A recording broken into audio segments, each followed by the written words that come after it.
Morning to all of you. मैं दशरथ सिंह। ये air force का पेपर है जुलाई 2021 का, और मैं आपको बताना चाहूँगा आज भी इसी टाइप के पेपर आते हैं। तो इससे एक आप आइडिया ले सकते हैं कि किस टाइप के क्वेश्चन आज भी एयरफोर्स में पूछे जा रहे हैं। सेम पैटर्न है, हर एक सेक्शन से एक क्वेश्चन आता है। और ये जो एक्चुअली आपको और क्या करना है कि हर एक क्वेश्चन को जो मैं सॉल्व कर रहा हूँ उससे पहले आपको 30-40 सेकंड लेके वीडियो को सॉल्व करना है। पहला जो आपके सामने क्वेश्चन है, इसमें अपन को नाउन फॉर्म पहचाननी है जो वर्ब दी गई है।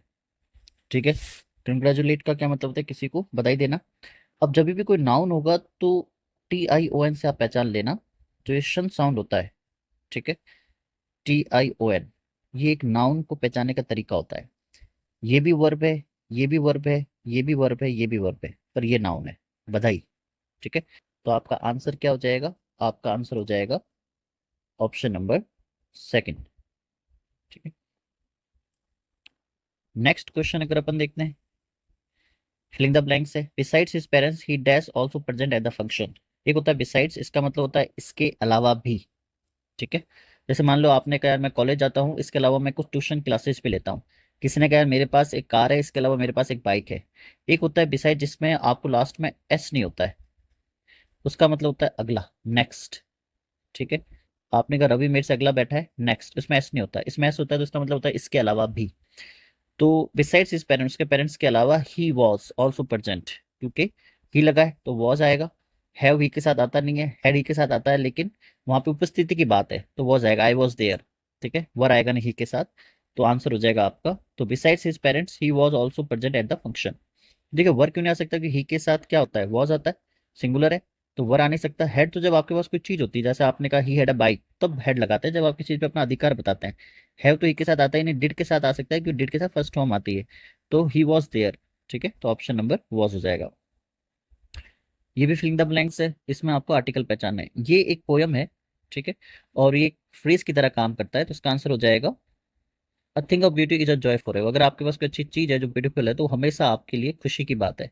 तो ये एक पोयम से है, the thing of beauty is a joy for ever. Option number A.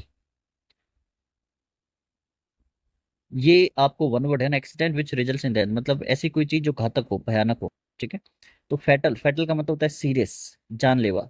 Dangerous मतलब खतरनाक। टेरिबल मतलब कोई चीज बहुत ही डरावनी।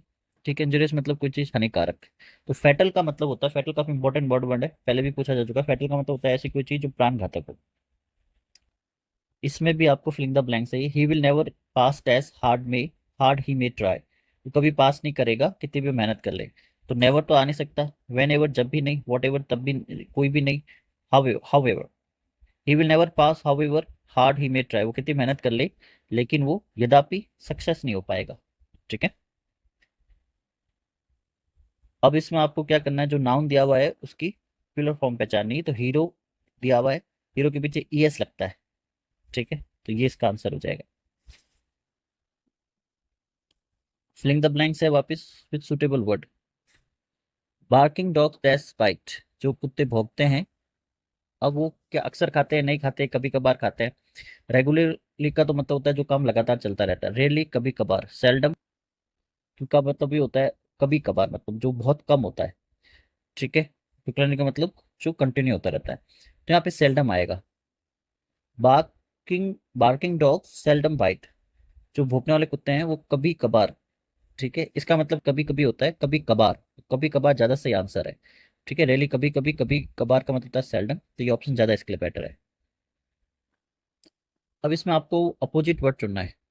ठीक है, कंसेक्यूटिव का मतलब होता है लगातार कोई चीज, कंटिन्यू, तो ये तो इसका सिनोनियम हो गया।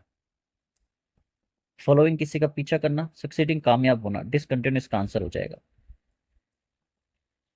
कोई चीज लगातार नहीं होना। अब इसमें आपको सिनोनियम ढूंढना है।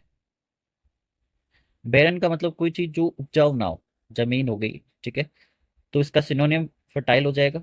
बोल्ड मतलब जो ऑडेशियस होते हैं, जिसको आप अपने बोल्ड कह सकते हैं, जिसको मतलब आप डेयर भी कह सकते हैं, बहादुर टाइप। ब्रिस्क मतलब तेज, फाइट मतलब काटना। तो इनफर्टाइल और बेरन सेम वर्ड है, इनका मतलब होता है कोई चीज जो उपजाऊ नहीं होती है। ये एक्टिव पैसिव है। The cobbler was mending my shoes, cobbler मतलब मोची। The cobbler was mending my shoes, वो मेरे जूतों को रिपेयर कर रहा था। ठीक है, कौन से टेंस की पैसिव वॉइस, ये अपने कौन से टेंस की एक्टिव वॉइस है, ये है पास्ट सिंपल। पास्ट सिंपल की वॉइस कैसे बनती है, बीइंग आता है। ठीक है। बीइंग के साथ आपको लगाना है वर्ब की थर्ड फॉर्म।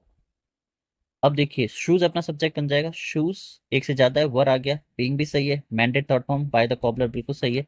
इसमें शूज वॉज नहीं आएगा क्योंकि शूज एक से ज्यादा है। ठीक है।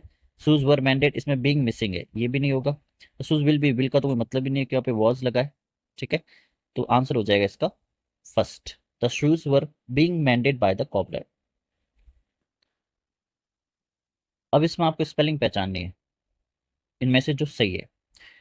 आपको हमेशा ध्यान रखना 12th में एफ आता है, ये एक टर्निंग पॉइंट आपको ध्यान रखना है, क्वेश्चन काफी बार पूछे जा चुके हैं। तो इसमें क्या हो जाएगा, TWELFTH। ठीक है, एफ से आपको ये हेल्प मिलेगी क्योंकि क्वेश्चन काफी बार पूछा जा चुका है। अब देखिए इसमें क्या है, आपको ईडियम है, ईडियम फ्रेज का क्वेश्चन है, kick one's heels. Kick one's heels का मतलब होता है किसी का लंबे समय से वेट करना और उस समय टाइम पास करना। ठीक है। तो देखिए आंसर हो जाएगा इसका option number last, pass time ideally while having to wait for someone or something, किसी का वेट करना उस टाइम टाइम पास करना। ठीक है। क्योंकि जब अपन बैठे बैठे अपने पाँव से हिलाते हैं ना, आपने कई बार ध्यान दिया होगा, तो अपन जब अगर कोई बैठा रहता है किसी का वेट कर रहा है तो उसके जो पाँव है ऊपर नीचे होने लग जाते हैं। इसमें आपको ग्रामेटिकल एरर ढूंढना है। Neither Sam nor I R interested in attending the meeting, ना कि सैम इंटरेस्टेड ना मैं इंटरेस्टेड हूँ मीटिंग अटेंड करने में। अब देखिए सिंपल सा क्या है इंग्लिश में, इसका जो आंसर हो जाएगा ऑप्शन नंबर बी। कैसे, आपको ध्यान रखना है नाइदर प्लस जो सब्जेक्ट आता है पहला, ठीक है, फिर आता है नॉर, फिर आता है सब्जेक्ट दूसरा। तो यहाँ पे जो भी वर्ब आनी होती है वो सब्जेक्ट दूसरे पे डिपेंड करती है, उसका नॉट से या पहले सब्जेक्ट से या नाइदर से कोई कनेक्शन नहीं होता। तो यहाँ पे जो एम लगा है ये आई के कारण आया है, आर गलत है। ठीक है। तो नाइदर हो गया subject one nor subject two, तो यहाँ पे जो भी वर्ब आएगी वो केवल सब्जेक्ट टू के कारण आएगी, उसको सब्जेक्ट वन से या किसी चीज से कोई लेना देना नहीं है। तो आई के कारण यहाँ पे क्या लगा, M.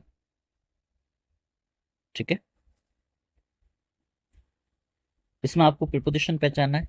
The dog was moving fast but still it was accompanied dash a little cat moving behind. जो डॉग था वो फास्ट मूव कर रहा था लेकिन स्टिल उसको साथ दिया गया था, इट वॉज अकम्पनीड बाय। ठीक है, अकम्पनीड के बाद हमेशा इंग्लिश में बाय आता है, या आप रट लो एक तरह से, किसी को एक तरह से साथ देना किसी का। ठीक है, कंपनी देना किसके द्वारा, एक लिटिल कैट जो थी उसके बिहाइंड उसके पीछे पीछे चल रही थी।